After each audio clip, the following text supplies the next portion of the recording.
So Catherine had an interesting question. How do you know if your dog is pregnant? And there are multiple ways to know this. She also asked if there are pregnancy tests for dogs. And there are absolutely pregnancy tests for dogs. You can get at-home pregnancy tests. You can do pregnancy tests with your vet. You can confirm pregnancy with an ultrasound, which she also asked about ultrasound here. Those are kind of the three main ways. Just observing your dog, doing a pregnancy test, or doing an ultrasound to confirm pregnancy. You usually do an ultrasound to confirm pregnancy when the dogs are about halfway through their gestation. Back to that, dog gestation is really relatively short. So, you could do one of those tests to confirm pregnancy, kind of early in the early stages, or you can kind of just wait another week or two and you'll be able to just see, on some breeds, with our breed, you can just kind of visually, look them over and see, that they are looking pregnant. They're starting to show. So that's how I go about it. I have done ultrasound if I'm kind of like, oh, she should be about halfway along, or maybe even 3/4 of the way through a pregnancy, and she's not really showing yet. Then I'm more or less looking to just make sure that there's not something ominous going on. Did she reabsorb the litter? Does she have some kind of uterine infection? But I can tell pretty well with the little toy fox terriers, if they are pregnant. But again, you can do the pregnancy tests, you can do the ultrasound to confirm pregnancy, or you can just kind of, visually kind of see your dog change and see that they are pregnant. So absolutely great question. And those are kind of the best ways to go about that. Now, your other question was, can they do an ultrasound to see how many puppies? Unless there are very few puppies, you're not going to do an ultrasound to count the puppies. And the reason is that when you're doing ultrasound, you're kind of looking in like a little spot within the dog. You're not seeing like the whole picture all at once, like you would with an x-ray. So x-ray is kind of the standard of let's count puppies or see if we can, attempt to count puppies. And that's, again, not 100%. Accurate either. There can be puppies hiding one behind the other. The other thing about doing an x-ray or an ultrasound on your dog is, you have to understand that you're taking that dog to the veterinarian, which is going to possibly expose the dog to, pathogens, to, something that's viral, bacterial. It could even be a parasite.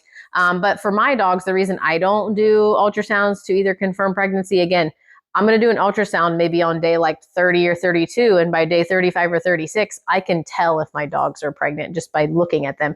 So why put them through that risk and that stress? It's a lot of stress to put a dog, on a cold exam table on their back for the vet to, do this imaging. They don't just get to stand there and do the imaging. They would be laying on their back for that. So that's also not ideal, for the dog. So that's the other reason that I don't do that. But you can't really use ultrasound to count the number of puppies. And let me show you an x-ray, and maybe that can kind of help with understanding why that won't work. So here is an x-ray of a dog's abdomen where they are counting or attempting to count puppies. So what you're doing is it looks like a whole big jumbled mess up here.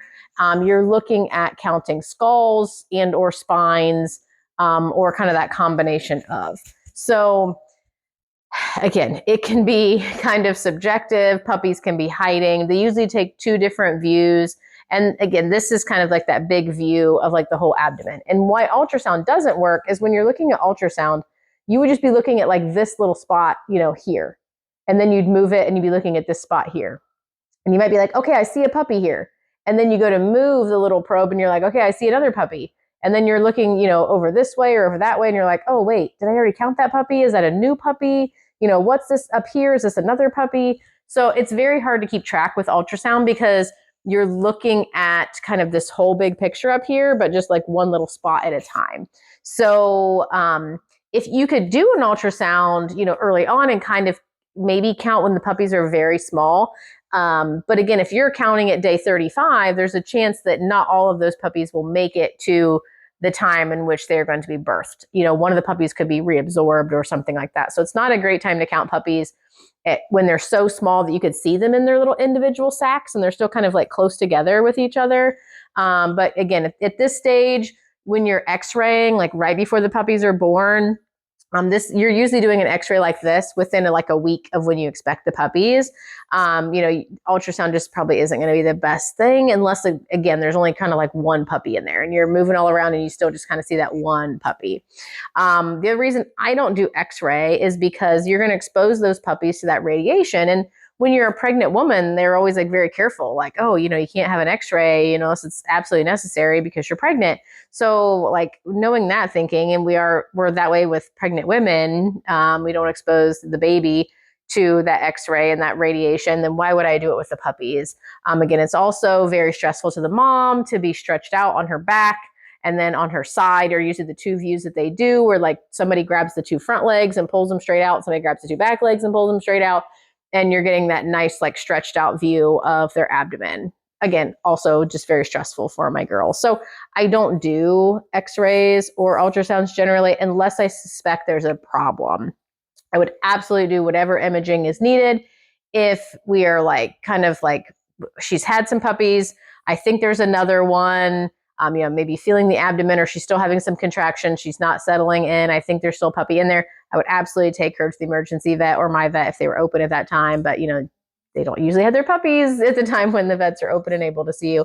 But I would absolutely do whatever imaging is necessary if I suspected that there was a problem.